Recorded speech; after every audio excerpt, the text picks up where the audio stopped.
आप परमात्मा की स्मृति करके अपने जीवन के समस्त दुख और समस्याओं को दूर कर सकते हो।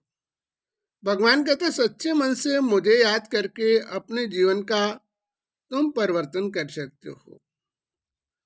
तो वास्तव में आज आपके सामने परमात्मा के वाक्यों को रखा जाता है, जो कि शिव वाणी माना परमात्मा शिव ने जो अपने मुखार बिंदु द्वारा जो शब्दों को उच्चारण किया है, उन्हें आपके सामने प्रस्तुत किया जा रहा है। परमात्मा के बच्चों को इसी तरीके से कार्य करते रहना है। भगवान कहते हैं कि मेरे बच्चे मेरी स्मृति में जितने अच्छे ढंग से लीन रहेंगे, मैं बच्चों के साथ उतना ही करीब हूँ। लगन से बच्चे अपने जीवन की खोई हुई शक्ति को प्राप्त करते हैं। मन आत्मशक्ति मानव जीवन की खो जाती है, वो साधना करके पुनः तुम्हें प्राप्त होती है, जिससे तुम अपने पिछले कार्य व्यवस्थाओं को भी, दुख रूपी समस्याओं को भी दूर कर सकते हो। बच्चे अपने क्रोध रूपी विकार का परिवर्तन नहीं कर पाते हैं और अपने स्वार्थ की व्यवस्थाओं में आत्मशक्ति और मन के अंदर दृढ़ता नहीं ला पाते हैं। इसलिए उन्हें अपने जीवन में दुखों का सामना करना पड़ता है। मनुष्य अपने जीवन में आत्म दर्पण में अपने स्वार्थ रूपी भावनाओं को लेकर आज न्याय के पद को भूल गए हैं और अपने जीवन में इच्छाओं के वशीभूत हो गए हैं। इच्छाएं ही मनुष्य को सदा दुखों की ओर ले जाती हैं। अपने जीवन में परिवर्तन के लिए स्वयं अपने आदर्श को रखने के लिए वो अपनी ईश्वरीय मर्यादाओं को भूल जाते हैं। जब तक मर्यादाओं की स्मृति आती है, तब तक वह अपने भक्त को छोड़ देते हैं। इसलिए मनुष्य को अपने जीवन में मान सम्मान से परे रहना है। मन के अभिमान में बच्चे अपने न्याय के पथ को भूल स्वार्थ की व्यवस्थाओं की ओर आगे बढ़ने लगते हैं, जिससे वह अपने को सब कुछ मान लेते हैं और परमात्मा को कई गुना पीछे छोड़ देते हैं। इसलिए अपने जीवन में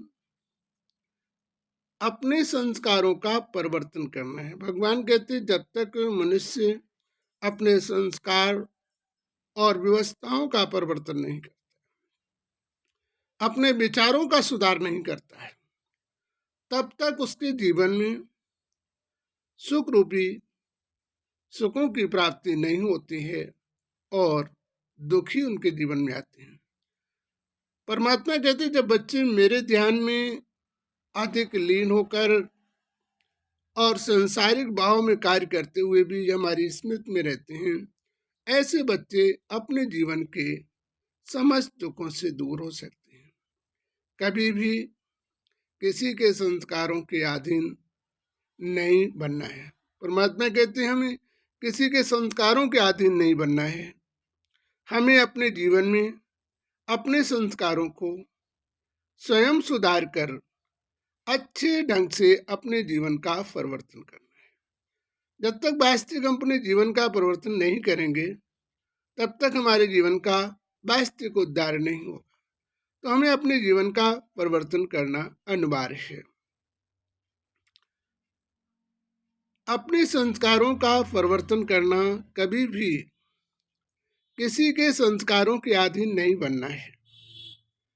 संस्कारों के अधीन होने से मनुष्य का आदर्श गिरने लगता है। परमात्मा कहते किसी के संस्कारों में अधीन हो गए तो तुम अपने जीवन में अपने संस्कार सही नहीं संभाल पाओगे, अपने जीवन का सही परिवर्तन नहीं कर पाओगे, तो माना ये दुखों का कारण होगा। इसलिए हमें इन चीजों का सुधार करना चाहिए और वह अपने आदर्श को प्राप्त नहीं कर पाता है।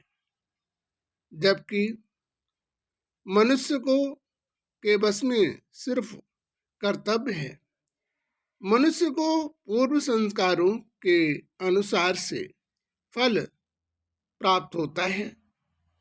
पूर्व संस्कारों के अनुसार से मनुष्य को दुख और सुख, संबंध और रिश्ते सभी प्राप्त होते हैं, और पूर्व संस्कारों को वर्तमान में लोग बदल भी लेते हैं और अपने दुखों से निवारण चाहते हैं। कभी कभी क्या होता है कि लोग पूर्व संबंधों को नई व्यवस्थाओं में परिवर्तित कर देते हैं और नई व्यवस्थाओं को पुरानी व्यवस्थाओं में भी अपने कर्म के द्वारा परिवर्तित कर सकते हैं। मनुष्य जैसा कर्म करता है उसे अनुसार से वो हर व्यवस्था का परिवर्तन कर सकता है। तो वास्तविक हमें अपने जीवन का परिवर्तन करने के लिए हमें स्वयं बदलना है, तभी हमारे जीवन का उद्धार होगा। अच्छा, मीठे मीठे सीधे बच्चों के प्रति शिव परमात्मा की याद, प्यार और नमस्ते। रूहानी बच्चों की तरफ से रूहानी शिव परमात्मा को दिल व जान से सुख व प्रेम से जय श्री परमात्मा।